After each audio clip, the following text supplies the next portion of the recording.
Hello दोस्तों, मेरा नाम है सोफ़िया। आपका स्वागत है मेरे यूट्यूब चैनल पर। आप देख रही हैं ऑडिटर। आज की इस मोटिवेशनल स्टोरी में हम देखेंगे कि किस तरह हम खुद को शांत रख सकते हैं और किस तरह का माइंडसेट हमारा होना चाहिए जब हमारे बिजनेस में समस्या आए। अगर कहा जाए कि सफलता किसी व्यक्ति को चुनती है तो ये गलत भी हो सकता है, लेकिन अगर हम कहें कि व्यक्ति ही अपनी सफलता और असफलता को चुनता है तो ये बिल्कुल सही होगा। क्योंकि एक असफल व्यक्ति कई बार प्रयास करता है, लेकिन एक सफल व्यक्ति सफलता मिलने तक प्रयास करता है और आखिर में सफलता उसके कदम चूमती है। आज एक ऐसी ही स्टोरी बताने जा रही हूँ जिससे अगर आप बिजनेस में नए हो तब भी आपको बिजनेस की काफ़ी हद तक समझ आ जाएगी। चलिए कहानी को शुरू करते हैं। एक बुजुर्ग व्यापारी था जिसके 2 बेटे थे और उन दोनों की शादी हो चुकी थी और उन दोनों लड़कों के बच्चे थे।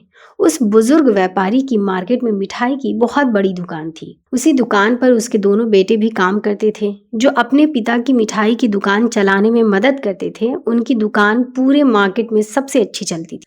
उस बुजुर्ग व्यक्ति को पूरा शहर जानता था और उसकी बहुत इज्जत करते थे। एक समय की बात है जब दिवाली का समय था। उस समय उनकी मिठाई की दुकान पर बहुत भीड़ रहती थी क्योंकि सीजन था। उनकी दुकान पर एक व्यक्ति आता है और उनसे मिठाई खरीद लेता है और जाने लगता है। तो वह बुजुर्ग व्यक्ति उस व्यक्ति से कहता है, साहब मिठाई के 500 रुपए तो दे दीजिए। व्यक्ति, पैसे दे तो दिए, और कितने पैसे चाहिए? बुजुर्ग व्यक्ति कहते हैं, साहब अभी आपने पैसे नहीं दिए हैं। व्यक्ति कहते हैं, अरे बुढ़े पागल हो गया है क्या, तुझे पैसे तो दे दिए हैं। और उनकी बहस होने लगती है और इतने में उस व्यक्ति को गुस्सा आ जाता है और वह उस बुजुर्ग व्यक्ति को एक थप्पड़ मार देता है। फिर वहां पर बहुत भीड़ लग जाती है तो वहां लोग उस मामले को रफा दफा कर देते हैं। बुजुर्ग व्यक्ति के दोनों बेटे अपने पिता को संभालते हैं, फिर अन्य ग्राहकों को सामान देने लगते हैं। धीरे धीरे रात हो जाती है और दोनों लड़के घर निकल जाते हैं और बुजुर्ग व्यक्ति थोड़ी देर और रुकता है। काफी समय निकलने के बाद जब बुजुर्ग व्यक्ति अपने घर नहीं आता है तो दोनों लड़कों को चिंता होने लगती है कि आज जो कुछ भी हुआ वह अच्छा नहीं हुआ, कहीं बाबूजी कुछ गलत काम न कर लें। इसलिए वह उन्हें ढूंढने के लिए निकल ही रहे थे। इतने में वह बुजुर्ग व्यक्ति आ जाता है। बेटा पूछता है, कहाँ गए थे आप?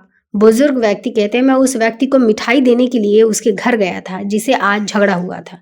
बेटा चौंकते हुए बोलता है, आप उसके घर क्यों गए थे? बुजुर्ग व्यक्ति, आज मैं तुम्हें बताता हूँ कि बिजनेस कैसे किया जाता है। बेटा बोलता है, मतलब?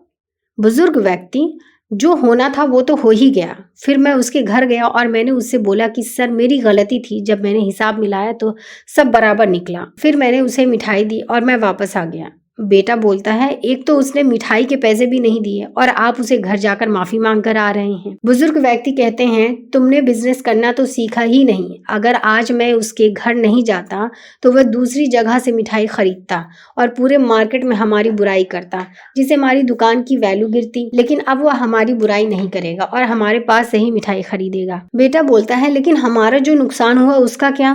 बुजुर्ग व्यक्ति, उसको जो करना था उसने किया, लेकिन अब धीरे धीरे उसे पैसे कैसे निकालना है ये तो मुझे पता है। अब वो आएगा तो अपने ही पास। सबसे ज्यादा जो अहम है उसके बारे में सोचना चाहिए। हमें अपनी सोच को सकारात्मक बनाना चाहिए। जिस तरह उस बुजुर्ग व्यक्ति में नकारात्मकता में भी सकारात्मक विचार रखा, उसी तरह हमें भी हर परिस्थिति में पॉजिटिव नजरिया रखना चाहिए।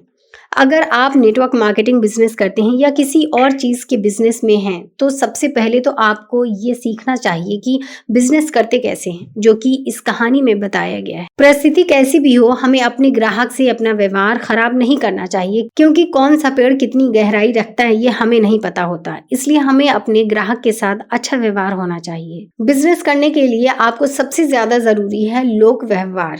उसमें आपको महारत हासिल करनी होगी ताकि आपका बिजनेस किसी भी परिस्थिति में बंद ना हो। उम्मीद है हमारी मोटिवेशनल स्टोरी आपको बहुत पसंद आई होगी। अगर पसंद आए तो प्लीज कमेंट बॉक्स में जरूर बताइएगा। मिलते हैं किसी नई वीडियो के साथ, तब तक के लिए सुनते रहिए ऑडिटर को।